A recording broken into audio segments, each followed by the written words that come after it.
내 친구들은 대부분 20대 중후반에 결혼했습니다. 그때는 나이가 30살이 넘으면 노총각이라고 했습니다. 그런데도 저는 44살이 돼서야 결혼했습니다. 결혼 전까지 저는 추석이나 설날이 몹시 싫었습니다. 명절에 돼서 지방에 내려가면 부모님이 너 언제 결혼할 거냐? 너 왜 결혼하지 않느냐? 제발 결혼 좀 해라. 이렇게 재촉하는 것이 힘들었기 때문입니다. 혹시 여러분 생각에 여러분의 자녀가 홍기가 지났는데도 결혼할 생각을 안 하나요? 혹은 여러분은 결혼할 생각이 없고 독신으로 살고 싶은데 부모님이 결혼하라고 재촉하나요? 고린도 교회 성도들 가정에서도 그런 일이 있었던 것 같습니다. 샬롬, 안산 하늘문교회 반재신 목사입니다. 바울 사도가 에베소에 체류 중이던 어느 날 반가운 손님들이 그를 찾아왔습니다. 스데바나, 부드나도, 아가이고 이 세 사람이었습니다. 그들은 약 5년 전 바울 사도가 개척한 고린도 교회의 형제들이었습니다. 에게 바다를 건너온 그들의 손에는 편지 한 장이 들려 있었는데 교회 성도들이 사도에게 묻는 질문들이 적혀 있는 편지였습니다. 여러 질문들 중에 하나가 꼭 결혼해야만 하나요? 독신으로 사는 것이 나쁜 것인가요? 였던 것 같습니다. 그에 대한 바울 사도의 답변을 보시겠습니다. 1절 말씀입니다. 너희가 쓴 문제에 대하여 말하면 남자가 여자를 가까이 아니함이 좋으나, 이 구절에서 가까이 하다로 번역된 헬라어 동사는 하프테스다입니다.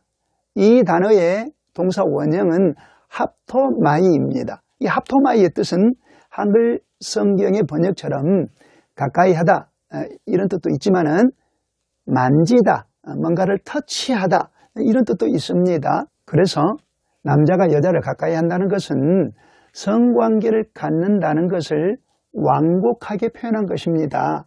결론적으로 1절의 뜻은 독신으로 사는 것이 좋다는 것입니다. 이 말만 들으면 우리는 바울 사도를 독신주의자로 오해할 수 있습니다. 이 오해를 불식시키기 위해서 바울 사도는 7장 1절로 7절 말씀을 통해서 우리 그리스도인의 결혼관을 명쾌하게 제시하고 있습니다. 그리스도인의 결혼관 첫 번째는 다음과 같습니다. 결혼은 남자와 여자가 법의 테두리 안에서 결합하여 가정을 이루는 것입니다. 2절 말씀을 보시겠습니다. 음행을 피하기 위하여 남자마다 자기 아내를 두고 여자마다 자기 남편을 두라. 남자마다 자기 아내를 두고 여자마다 자기 남편을 두고. 자, 이것은 일부 일처제를 말하잖아요. 일부 일처제만이 하나님이 인정하시는 결혼입니다. 바울 사도 당시 로마 제국에서는 일부 일처제 결혼만이 합법적이었습니다. 그래서 바울 사도는 나라의 법의 틀 안에서 남자마다 자기 아내를 두고 여자마다 자기 남편을 두라 이렇게 결혼을 권장한 것입니다. 그런데 여러분, 사람들이 왜 결혼합니까? 나이가 들었기 때문에 결혼하기도 하고요. 사랑하기 때문에 결혼하기도 하죠. 또 결혼하면 더 행복해질 것 같아서 결혼하기도 하고 부모님이 정용해서 결혼하기도 합니다. 그런데 또 다른 이유도 있습니다. 2절 말씀을 보시겠습니다. 음행을 피하기 위하여, 음행의 죄를 피하기 위해서라도 우리는 결혼해야 합니다. 음행은 헬라어로 포르네야스입니다. 이것은 단수형이 아니고 복수형, 곧 음행들입니다. 그렇다면 어떤 행위가 이 음행의 범주 안에 들까요? 결혼한 부부에게 허용된 것을 제외한 모든 성관계는 다 음행입니다. 예를 들어 설명해 보겠습니다. 결혼 전의 동거는 혼전 동거도 음행입니다. 배우자 이외의 다른 이성과의 혼의 정사인 간음도 음행입니다. 동성애도 음행이고요. 성을 돈 주고 사고 파는 매매춘도 음행이고요. 성희롱, 성폭력도 음행이고 포르노를 즐겨보는 것도 음행입니다. 이 음행을 통해서 맛볼 수 있는 쾌락은 몹시 자극적이고 중독적이고 강력합니다. 음행이 주는 쾌락의 유혹에 넘어지면 우리는 어떻게 됩니까? 자, 여기 이곳 지난 16강 영상에서 살펴본 것처럼 부활의 영광을 기다리는 우리의 이 몸, 예수님의 지체된 우리의 이 몸, 성령의 전인 우리의 이 몸, 이 영광스러운 몸을 더럽히게 됩니다. 이를 방지하도록 하나님이 우리에게 결혼을 허락하신 거예요. 그러니 결혼해서 음행의 유혹으로부터 자신의 몸을 깨끗하게 지키는 것이 더 낫지 않겠습니까? 우리 그리스도인이 가져야 할 결혼관 두 번째는 다음과 같습니다. 결혼한 부부는 성적으로 동등한 의무와 동등한 권리를 가집니다. 결혼했다고 해서 음행의 유혹에서 완전히 자유롭게 되는 것은 아닙니다. 서로 결혼해서도 때로 배우자가 아닌 다른 이성에게 마음을 주면서 부부간의 위기가 찾아올 수 있습니다. 부부간의 위기는 왜 생길까요? 배우자를 이렇게 대하지 않을 때 위기가 찾아옵니다. 3절 말씀을 보시겠습니다. 남편은 그 아내에 대한 의무를 다하고 아내도 그 남편에게 그렇게 할지라. 이 구절에서 의무는 성생활의 의무입니다. 아내는 남편에게 그 의무가 있고요. 남편도 아내에게 동등한 의무가 있습니다. 동등한 의무, 이것이 중요합니다. 고린도 교회의 남성 그리스도인들 가운데는 이 의무를 안 지킨 이들도 제법 있었을 것으로 그렇게 추정됩니다. 자기들은 그 의무를 지키지 않으면서 그들은 자기의 아내에게는 의무를 지키라고 강요했을 것입니다. 고대 로마에 관한 전문가인 알베르토 안젤라가 쓴 이 책, 고대 로마인의 24시에 따르면요, 바울사도 당시 로마 남성들이 잠자리를 가질 때 반드시 지켜야 할 규칙이 있었습니다.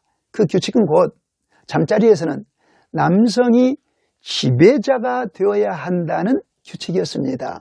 이런 성문화 속에 살고 있던 고린도 교회의 남성 그리스도인들도 아내를 지배하려고 했을 것이 아니겠습니까? 그러면서도 부부간의 위기가 찾아오지 않기를 바랄 수 있겠습니까? 결혼하신 여러분, 부부간의 위기를 경험하지 않기를 원하십니까? 그렇다면 배우자의 권리를 존중하시기 바랍니다. 4절 말씀을 보시겠습니다. 아내는 자기 몸을 주장하지 못하고 오직 그 남편이 하며 남편도 그와 같이 자기 몸을 주장하지 못하고 오직 그 아내가 하나니. 여기서 주장하다로 번역된 헬라어 엑수시아조는 권리를 의미합니다. 아내 몸에 대한 권리는 오직 그 남편에게 있고 반대로 남편의 몸에 대한 권리는 오직 그 아내에게만 있다는 것입니다. 바울 사도가 왜 이 말을 한 것일까요? 잠자리에서 아내에게도 권리가 있으니 아내를 충분히 배려해 주라는 것입니다. 그래야만 부부간의 위기를 극복할 수가 있습니다. 여러분, 부부는 성적으로 동등한 존재입니다. 이 사실을 인정해야 부부간의 위기를 미연에 방지할 수가 있습니다. 우리 그리스도인이 가져야 할 결혼관 세 번째는 다음과 같습니다. 기독교 신앙을 핑계 삼아 부부간의 잠자리를 회피하지 말아야 한다는 것입니다. 독실한 그리스도인들은 하나님의 말씀에 따라 선을 행하고 악을 버리려고 애씁니다. 이렇게 살려고 애쓰다 보면 자칫 선과 악의 이분법적 사고방식의 틀 안에 갇혀버릴 수가 있습니다. 즉, 신앙생활은 영적인 것이니까 선한 것이고 부부간의 잠자리는 육적인 것이니까 나쁜 것이다, 부정하고 불결한 것이다, 이렇게 생각해 버릴 수가 있습니다. 고린도 교회도 그런 신앙인들이 있었을 것입니다. 그들은 기독교 신앙을 핑계거리 삼아서 부부간의 잠자리를 거부했던 것 같습니다.